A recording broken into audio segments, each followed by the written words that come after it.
नमस्कार, मी अजिंक्य बोडके आणि आपण बघताय उत्तर महाराष्ट्राचा विशेष कार्यक्रम आतली बातमी। ज्याप्रमाणे आपण आतली बातमी मागे काही व्हिडिओमध्ये दिली होती त्याप्रमाणे नाशिक लोकसभा मतदारसंघामध्ये सरप्राइजिंग चेहरे आता समोर येत आहेत। एका बाजूला शिवसेना उद्धव बाळासाहेब ठाकरे गटाकडून राजाभाऊ वाजे यांची उमेदवारी जाहीर झाली आहे, तर दुसरीकडे साताराच्या बदल्यात राष्ट्रवादीला नाशिकची जागा सोडल्या जाण्याची जी चर्चा आहे ती आता अंतिम टप्प्यात आल्याचं बोललं जाते आणि छगन भुजबळ यांच्या नावाची शिफारस थेट दिल्लीवरून झाल्याचं बोललं जात आहे। त्यामुळे नाशिकमध्ये छगन भुजबळ हे महायुतीचे उमेदवार तर महाआघाडीचे उमेदवार हे राजाभाऊ वाजे असतील हे जवळपास आता निश्चित होत आहे। यामध्ये विजय करंजकर जे शिवसेनेचे माजी जिल्हा प्रमुख आहेत, हेमंत गोडसे आहेत किंवा मग अन्य काही जसे शांतिगिरी महाराज असतील हे उमेदवार देखील निवडणूक लढवण्यावर अद्याप तरी ठाम आहे। त्यामुळे या ठिकाणी दुरंगी लढत होते की तिरंगी लढत होते हे बघणं महत्त्वाचं आहे। मात्र आज आपण बोलणार आहोत ते म्हणजे राजाभाऊ वाजे यांच्याबद्दल। खरं तर मोठा हा सरप्राइजिंग फॅक्टर किंवा सरप्राइजिंग ही गोष्ट आहे राजाभाऊ वाजे यांचं उमेदवारी जाहीर होणं। आणि राजाभाऊ वाजे नेमके कोण आहेत याबद्दलही अनेकांना उत्सुकता आहे। मात्र राजाभाऊ वाजे यांच्या उमेदवारी जाहीर होण्यामागचं नेमकं गणित काय आहे त्याबद्दल आपण बोलणार आहोत। खरं तर आपण विदर्भातले काही जागा आहे तिथले उमेदवार जे डिक्लेअर झालेले आहेत त्याचं एक उदाहरण लक्षात घेतलं तर महाविकास आघाडी एक स्ट्रॅटर्जी घेऊन या निवडणुकीमध्ये उतरताना दिसते। विदर्भामध्ये काँग्रेसकडून जे उमेदवार जाहीर करण्यात आलेले आहेत ते उमेदवार तसं बघायला गेलं तर नौके आहेत, मात्र मागे काहीतरी पॉकेट, मग ते जातीचा असेल, एखाद्या मतदारसंघाचा असेल किंवा प्रांतिक असेल, अशा प्रकारचं पॉकेट मात्र कुठेतरी तेवढा प्रस्थापित नसलेला चेहरा, एक साधा चेहरा, सामान्य माणसाशी कनेक्ट असलेला चेहरा, अशा प्रकारचे उमेदवार त्यांनी विदर्भामध्ये दिलेले होते। आणि हीच स्ट्रॅटर्जी पूर्ण महाराष्ट्रामध्ये महाविकास आघाडीकडून कदाचित राबवली जाईल अशी शक्यता दिसते। आणि राजाभाऊ वाजे यांना जी उमेदवारी देण्यात आलेली आहे त्याच्यामध्ये हा मूलभूत फॅक्टर आहे। खरं तर राजाभाऊ वाजे यांचा राजकारणाशी दूरान्वयी संबंध नव्हता, मात्र 2012च्या दरम्यान सिन्नर तालुक्यामध्ये सामाजिक काम करत असताना त्यांना राजकीय वारसा खूप मोठा आहे। 62 साली त्यांचे आजोबा या ठिकाणी सिन्नरमधून आमदार होते, त्यानंतर त्यांच्या आजी आमदार होत्या, त्यांच्या आई ज्या आहेत त्या नगराध्यक्ष होत्या, असा सगळा इतिहास आहे। 2009ला त्यांच्या वडिलांनी माणिकराव कोकाटे यांच्या विरोधात निवडणूक लढवली होती, अवघ्या काही मतांनी त्यांचा पराभव झाला होता। आणि याच दरम्यान मध्ये माणिकराव कोकाटे यांचा 4 टर्मची जी 3 टर्मची जी मक्तेदारी आहे ती मोडीत काढण्यासाठी सिन्नरच्या जनतेने नेता नव्हे कार्यकर्ता राजाभाऊ सर्वांकरता अशा प्रकारची घोषणा देत लोकांनी ती निवडणूक हातात घेतली आणि 2014ला अक्षरशः वर्गणी काढून राजाभाऊ वाजे यांना निवडून दिलेलं होतं। आणि त्यानंतर राजाभाऊ वाजे जे आहेत 2019ला त्यांचा अवघ्या 4 ते 5 हजार मतांनी पराभव झाला। त्यानंतर ते राजकारणातून काहीसे शांत होते, सिन्नरपुरतं आपलं राजकारण ते करत होते। त्यांच्या जोडीला असलेले उदय सांगळे किंवा राजाभाऊ वाजे हे दोघं मिळून तिथलं राजकारण करत होते।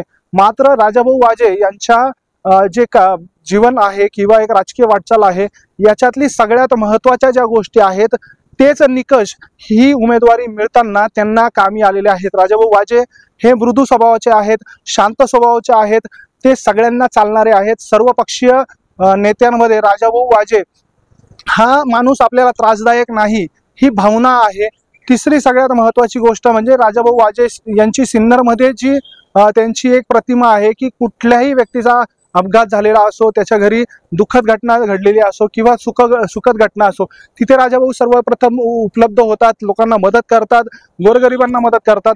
अशा प्रकारची त्यांची एक इमेज आहे, एक शांत, संयमी, सुस्वभावी आणि सुसंस्कृत अशा प्रकारचं हे नेतृत्व आहे। आणि या ठिकाणी सगळ्यात महत्त्वाची गोष्ट म्हणजे राजाभाऊ वाजे यांच्या मागे ओबीसी समाज, ते मराठा समाजातून येतात, मराठा समाजाचा तर त्यांना पाठिंबा मिळणारच आहे, मात्र ओबीसी समाजाचा देखील राजाभाऊ वाजे यांना पाठिंबा मिळतो। राजाभाऊ वाजे ओबीसी समाजामध्ये देखील सिन्नर तालुका असेल किंवा आजूबाजूचा परिसर असेल इतर तालुक्यांमध्ये राजाभाऊ वाजे ओबीसी समाजामध्ये सुद्धा खूप चांगले पॉप्युलर आहेत। आणि यामुळे या सगळ्याचं एक गणित लक्षात घेत संजय राऊत असतील किंवा उद्धव ठाकरे असतील यांनी राजाभाऊ वाजे यांच्या नावावरती शिक्कामोर्तब केलेला आहे। विजय करंजकर यांची उमेदवारी जी कट झालेली आहे त्यामुळे खूप मोठा आश्चर्याचा धक्का खरं तर बऱ्याच लोकांना बसला। शिवसेनेच्या केडरमध्ये, संघटनेमध्ये देखील हा खूप मोठा धक्का होता। मात्र राजाभाऊ वाजे यांची जी निवड उद्धव ठाकरेंनी केलेली आहे त्यामध्ये अनेक निकष लावलेले होते। या निकषामध्ये राजाभाऊ वाजे हे योग्य ठरतायत, हे जवळजवळ पुढे दिसेल, हे पुढे सिद्ध होईल असं आता शिवसेनेच्या स्थानिक पदाधिकाऱ्यांकडून देखील सांगितलं जात आहे। त्यामुळे राजाभाऊ वाजे यांच्याबाबत काय गणित बसवलं होतं हे आपल्याला यातून लक्षात येत आहे। राजाभाऊ वाजे हे पोचू शकतील का, ते तेवढं त्यांची नाव जे आहे ते पोचलेलं आहे का, राजाभाऊची ओळख आहे का, हे मुद्दे आजच्या राजकारणामध्ये गौण झालेले आहेत। कारण की आता आपण जसं आता तुम्ही हा व्हिडिओ बघताय त्याच पद्धतीने अवघ्या काही दिवसांमध्ये, पुढच्या 8 दिवसांमध्ये राजाभाऊ वाजे हे नाव सोशल मीडिया या अतिशय प्रबळ माध्यमाच्या माध्यमातून हे घराघरात पोहोचणार आहे। शिवसेनेची म्हणजेच उद्धव बाळासाहेब ठाकरे गटाची जी संघटना आहे ही नाशिक लोकसभा मतदारसंघामध्ये खूप चांगली स्ट्रॉंग आहे, त्या माध्यमातून देखील ते पोहोचणार आहे। विजय करंजकर यांनी नाराजी व्यक्त केली, आपण आत्ताच त्यांच्याबाबतची बातमी दाखवली, तेव्हा त्यांच्यासोबत माजी आमदार योगेश बापू घोलप हे सोडता इतर कोणीही नव्हतं। बाकी सगळी संघटना ही राजाभाऊ वाजे यांचं शिवसेनेच्या मध्यवर्ती कार्यालयामध्ये स्वागत करण्यासाठी उपस्थित होती। त्यामुळे शिवसेना हे उद्धव बाळासाहेब ठाकरे यांचा आदेश पाळून ही संघटना पूर्णतः राजाभाऊ वाजे यांचं मनापासून काम करेल असंच दिसतंय। आणि त्यासोबत उद्धव ठाकरे यांच्या बाबत ग्रामीण भागामधले असलेली जी सहानुभूती आहे त्याचाही फायदा राजाभाऊ यांना मिळू शकतो। मात्र या ठिकाणी छगन भुजबळ यांच्यासारखा मातब्बर उमेदवार हा राजाभाऊ वाजे यांच्या समोर असणार आहे।